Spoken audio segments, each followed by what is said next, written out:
Bharatiya Janata party की जन विश्वास यात्रा के शुभारंभ कार्यक्रम में मंच पर उपस्थित केंद्रीय मंत्री और भारतीय जनता पार्टी के पूर्व प्रदेश अध्यक्ष माननीय डॉक्टर महेंद्रनाथ पांडे जी, केंद्रीय मंत्री प्रोफेसर एसपी सिंह बघेल जी,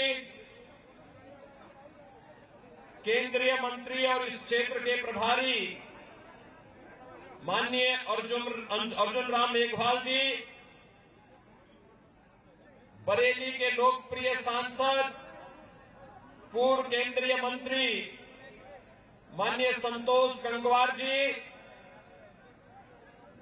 हम सब के नेता पूर्व मुख्यमंत्री स्वर्गीय कल्याण सिंह जी की विरासत को पूरी तेजस्विता के साथ आगे बढ़ा रहे लोकप्रिय सांसद श्री राजवीर सिंह राजू भैया जी, आज के इस कार्यक्रम में उपस्थित प्रदेश सरकार में मेरे सहयोगी मंत्री, ऊर्जा मंत्री और इस क्षेत्र के लोकप्रिय विधायक श्री श्रीकांत शर्मा जी, प्रदेश सरकार में मेरे सहयोगी मंत्री चौधरी लक्ष्मी नारायण जी, आज के इस कार्यक्रम में उपस्थित क्षेत्रीय अध्यक्ष श्री रजनीकांत माहेश्वरी जी,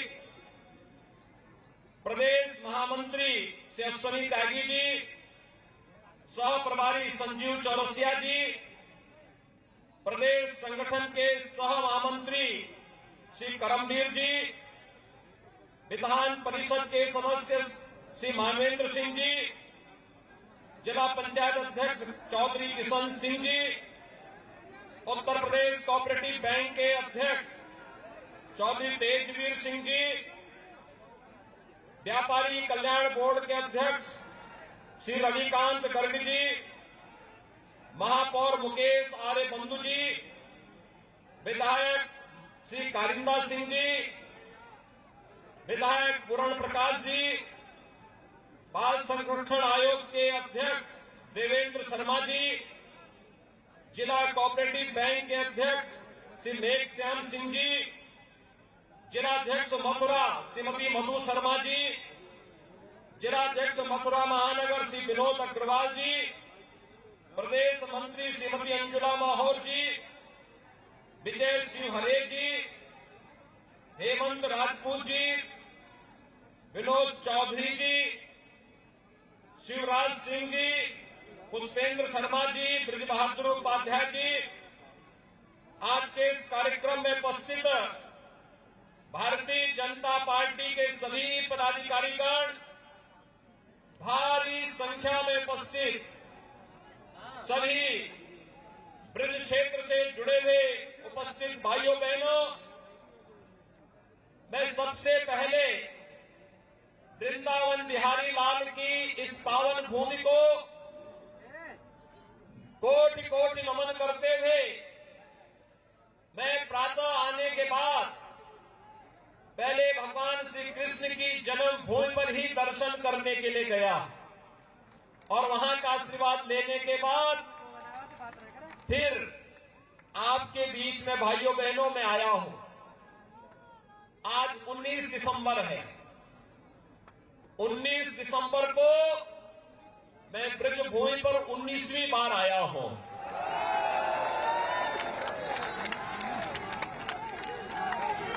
भाइयों बहनों, आज की तिथि हमारे लिए बहुत महत्वपूर्ण है।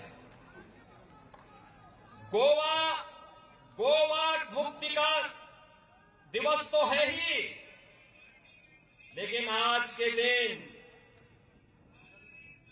1927 में देश की स्वाधीनता के लिए अपना बलिदान देने वाले पंडित राम प्रसाद बिस्मिल, ठाकुर रोशन सिंह, अस्फाउल्लाह खां, राजेंद्र नाथ लाहिड़ी जैसे क्रांतिकारियों को फांसी की सजा हुई थी।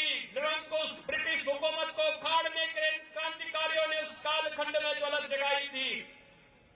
आज पूरा देश अपने महान क्रांतिकारियों का स्मरण कर रहा है, उन्हें बार बार स्मरण कर रहा है।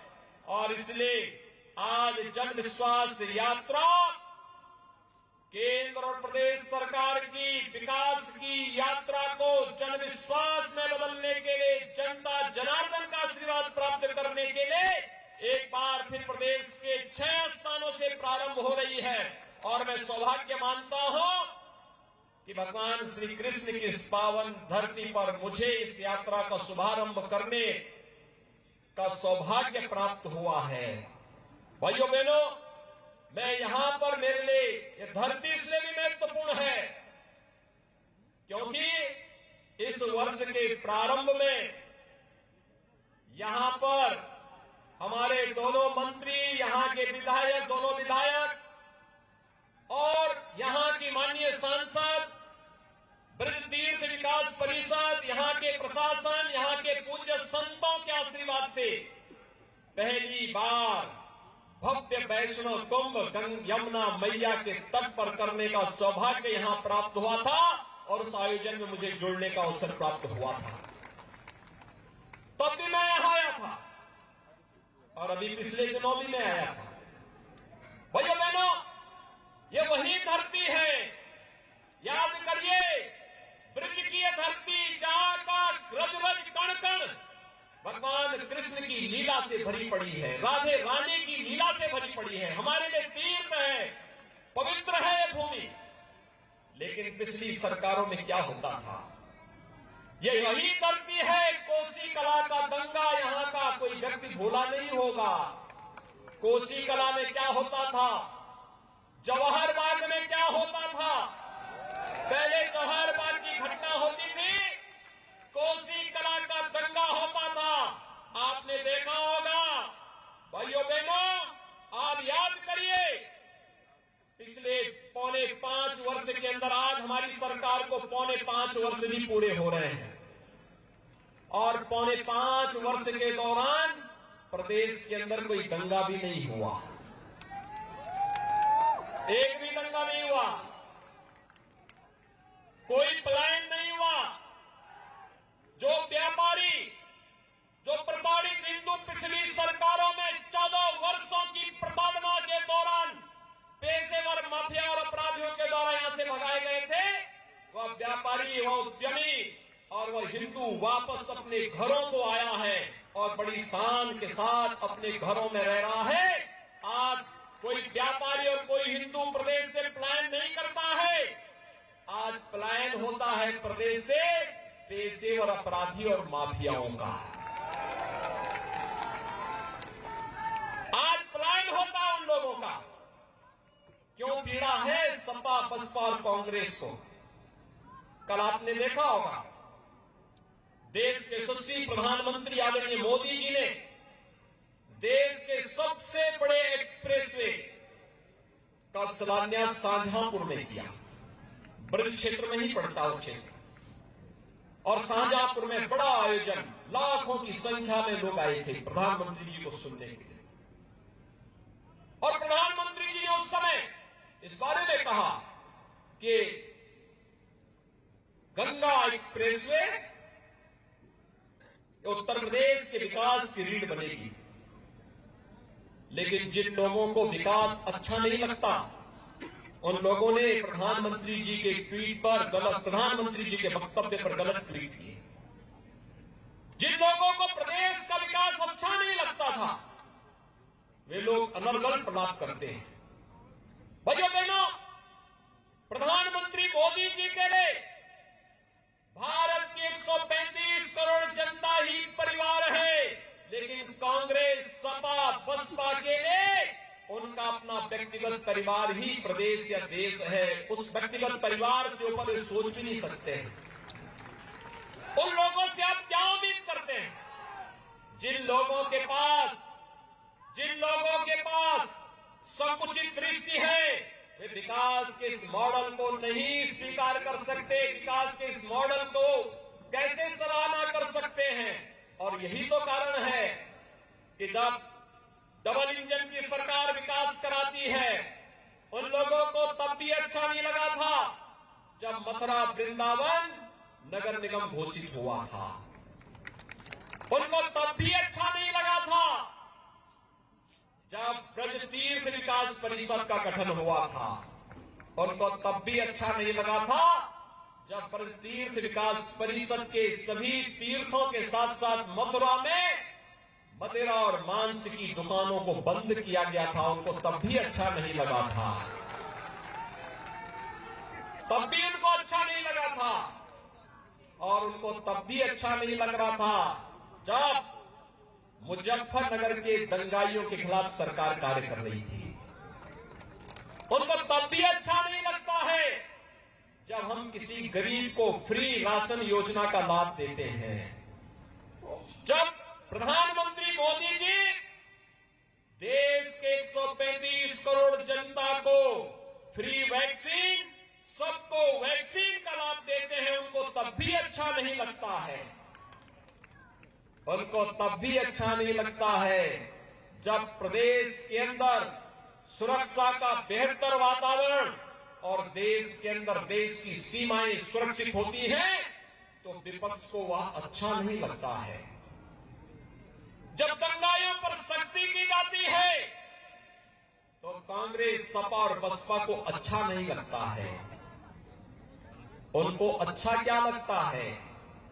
दंगाइयों को गले लगाना, आतंकवादियों को छोड़ना, गौ माता की हत्या और गौ माता के हत्यारों को तस्करी करने के लिए प्रेरित करना, गरीब के लिए आने वाली अन्य योजना पर डकैती डालना,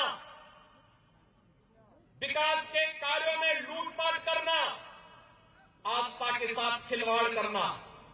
मैं पूछना चाहता हूं भाइयों बहनों, आपने आशीर्वाद दिया, ऐसा कौन कार्य है देश के अंदर जो भाजपा ने कहा हो और वह न किया हो? कौन ऐसा कार्य है?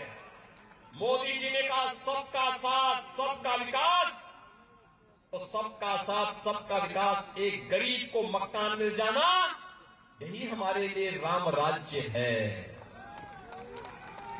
एक गरीब को विद्युत का निःशुल्क कनेक्शन मिल जाना, ये हमारे लिए राम राज्य है। एक गरीब को फ्री में शौचालय मिल जाना, यही हमारे लिए राम राज्य है। एक गरीब को 5 लाख रुपए की स्वास्थ्य बीमा का कवर मिल जाना, ये भारतीय जनता पार्टी ने कहा नहीं था, लेकिन एक गरीब का हक था, मोदी जी ने वो दिया, भारतीय जनता पार्टी ने वो दिया। एक गरीब को सुरक्षा का बेहतर वातावरण मिलना चाहिए, एक बेटी को सुरक्षा का बेहतर वातावरण मिलना चाहिए, यह भारतीय जनता पार्टी ने आपको दिया, प्रदेश को दिया, देश को दिया। और यही तो विपक्ष को अच्छा नहीं लग रहा है कि आखिर ये सब क्या है। हमने कहा था देश के अंदर आतंकवाद को मिटाएंगे, कश्मीर में धारा 370 समाप्त कर दी गई ना। पंडित दीनदयाल उपाध्याय जी की पावन जन्मभूमि यही क्षेत्र है। भाइयों बहनों, पंडित दीनदयाल उपाध्याय जी ने जब भारतीय जनसंघ की स्थापना के साथ अपना कार्य संगठन मंत्री के रूप में कार्य प्रारंभ किया था, तब भारतीय जनसंघ ने डॉक्टर श्यामा प्रसाद मुखर्जी जी के नेतृत्व में एक नारा दिया था, एक देश में 2 प्रधान, 2 विधान और 2 निशान नहीं चलेंगे, नहीं चलेंगे। कांग्रेस के द्वारा कश्मीर पर थोपी गई धारा 370 और